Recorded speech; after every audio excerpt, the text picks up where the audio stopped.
નમસ્કાર મિત્રો, ઝરૂખોમાં તમારું હાર્દિક સ્વાગત છે એક નવા વિડીયો સાથે. હું છું હેમંત પટેલ. તો આજે આપણે આવી પહોંચ્યા છે સ્ટેચ્યુ ઓફ યુનિટીથી માત્ર 10 કિલોમીટરના અંતરે આવેલા એક પૌરાણિક મંદિરે, જેનું નામ છે ગરુડેશ્વર મહાદેવ.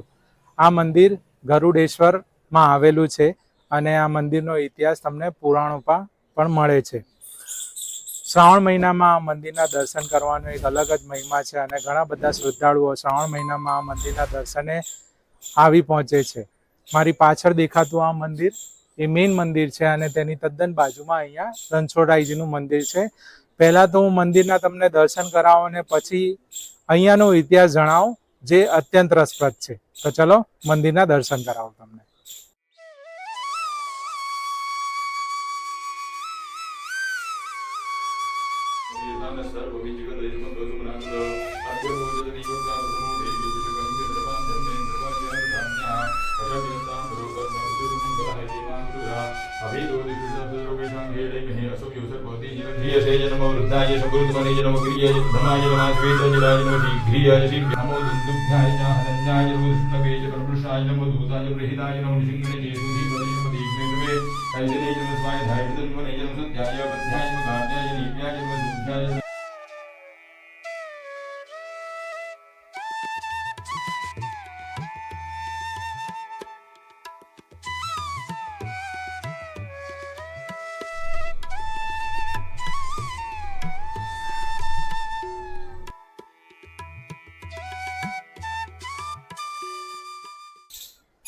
અત્યારે આપણે મંદિરમાં અંદર દર્શન કરીને બહારની તરફ આવી ચૂક્યા છે. આ મંદિરનું આસપાસનું વાતાવરણ જોઈએ તો અત્યંત શાંત છે અને તમને એક દેવી શક્તિનો પણ અનુભવ થશે. હવે હું આના ઇતિહાસ વિશે જણાવું કે પુરાતન સમયમાં ઋષિમુનિઓ જ્યારે અહીંયા તપ અને પૂજા અર્ચના કરતા હતા, ત્યારે ગજાસુર નામનો રાક્ષસ તેમાં વિઘ્નો નાખતો હતો અને દેવી કાર્યોને રોકી દેતો હતો અને ઘણો બધા ત્રાસ આપતો હતો. આ બધા ત્રાસથી કંટાળીને ઋષિમુનિઓએ ભગવાનને પ્રાર્થના કરી. ત્યારે ભગવાન ગરુડજીને ગજાસુરનો વધ કરવાનો આદેશ આપે છે. ગજાસુરના વધ કરવાનો આદેશ મળતા ગરુડજી અને ગજાસુર વચ્ચે પ્રચંડ યુદ્ધ થાય છે. યુદ્ધના 9 દિવસ થઈ ચૂકે છે, ત્યાં સુધી બી ગજાસુરનો વધ નથી થતો. ત્યારે ઋષિમુનિઓ ભગવાનજીને પ્રાર્થના કરે છે કે હજુ 9 દિવસ થઈ ચૂક્યા, ગજાસુરનો વધ નથી થયો. ત્યારે 10મા દિવસે વિષ્ણુ ભગવાન ગરુડજીને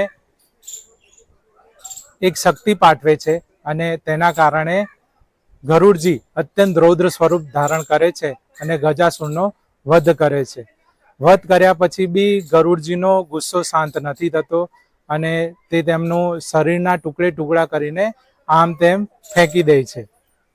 સમય જાય છે, કળિયુગની શરૂઆત થઈ છે અને ઋષિમુનિઓ કળિયુગની શરૂઆત થતાં હિમાલય તરફ નીકળી જાય છે. સમય જાય છે અને ગજાસુરના હાડકાં તણાઈને મા નર્મદા નદીના જળને સ્પર્શ કરે છે. મા નર્મદાના જળને સ્પર્શ કરતા ગજાસુર સજીવન થાય છે અને મા નર્મદા તેણે કરેલા પાપોમાંથી તેને છુટકારો મળે તેના માટે શિવ શક્તિની આરાધના કરવાનું કહે છે. ગજાસુર સતત 100 વર્ષ સુધી શિવજીની પ્રાર્થના કરે છે અને ત્યારબાદ શિવજી પ્રસન્ન થાય છે અને શિવજી તેનું નામ ગજાસુરમાંથી ગજેન્દ્ર કરી દે છે અને તેને શિવલિંગની સ્થાપના કરવાનું કહે છે. એ પછી શિવજી ગજાસુરને 5 વચનો પણ આપે છે. તેમાંના 5 વચનોમાંથી આ 3 મંદિર છે, જેમાં ગરુડેશ્વર, કરોટેશ્વર અને નારદેશ્વર મહાદેવમાં મંદિરે દક્ષિણમુખી પૂજા આરાધના કરશે તો તેને મનગમતું ફળ મળશે.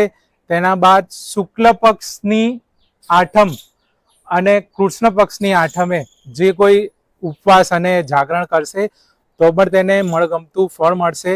અને 5મું વરદાન એ હતું કે જે પણ કોઈ મા નર્મદાના જળમાં નાભી સુધી ઊભા રહીને પિતૃઓ માટે એમના મોક્ષ માટે જ્યારે પ્રાર્થના કરશે ત્યારે તેમને મોક્ષની પ્રાપ્તિ થશે. આ જ વચનના કારણે આજની તારીખમાં ઘણા બધા લોકો મા નર્મદામાં પોતાના પિતૃઓના અસ્થિ વિસર્જન માટે આવે છે અને તેમના પિતૃઓની મોક્ષની પ્રાર્થના કરે છે. શિવજી 5 વચનો ગજેન્દ્ર એટલે કે ગજાસુરને આપીને તેમને પુષ્પક વિમાનમાં બેસાડીને કૈલાસપુરી લઈ જાય છે અને શિવગણોમાં તેમનો સમાવેશ કરી દે છે. ગજાસુર એટલે કે ગજેન્દ્ર દ્વારા જ અહીંયા શિવલિંગની સ્થાપના કરવામાં આવી હતી અને ગરુડજી દ્વારા ગજાસુરનો વધ કરેલો હોવાથી આ જગ્યા ગરુડેશ્વર મહાદેવ તરીકે આજે પ્રચલિત છે. જ્યારે બી તમે સ્ટેચ્યુ ઓફ યુનિટીની મુલાકાતે આવો ત્યારે તો આ મંદિરની મુલાકાત અવશ્યથી લેજો. હા, ગરુડેશ્વર આવો તો આ મંદિરની તદ્દન નજીક ગરુડેશ્વર ડેમ પણ છે. તે અત્યંત સુંદર છે અને એક one of the favourite tourist place છે. ત્યાંની પણ તમે મુલાકાત લઈ શકો છો. ગરુડેશ્વર ડેમની તદ્દન બાજુમાં શ્રી દત્ત મંદિર છે. એવું કહેવામાં આવે છે કે અહીંયાની દત્ત ભગવાનની મૂર્તિ બોલતી હતી. આવનારા વિડીયોમાં તે મંદિર પણ આપણે જઈશું અને ત્યાંની પૂરી ડિટેલ સાથે તમને એ મંદિરના પણ દર્શન કરાવીશું. આશા રાખું છું કે આજનો વિડીયો તમને પસંદ આવ્યો હશે અને વિડીયોમાં આપેલી ડિટેલ્સ બી તમને પસંદ આવી હશે. કોમેન્ટ કરીને અવશ્યથી જણાવજો તમે આ જો મંદિરની મુલાકાત લીધી હોય તો તમને આ મંદિરે આવીને કેવી અનુભૂતિ થઈ. હવે જો વિડીયો તમને પસંદ આવ્યો તો વિડીયોને ચોક્કસથી એક લાઇક આપજો. તમારા ફ્રેન્ડ અને ફેમિલી સાથે અવશ્યથી શેર કરજો અને આવી જ અવનવી ઇન્ફોર્મેશન જાણવા માટે અમારી ચેનલને સબસ્ક્રાઇબ કરવાનું ભૂલતા નહીં. હવે ફરીથી મળીશું એક નવા વિડીયો સાથે એક નવી જગ્યાએ. ત્યાં સુધી બાય બાય. હર હર મહાદેવ.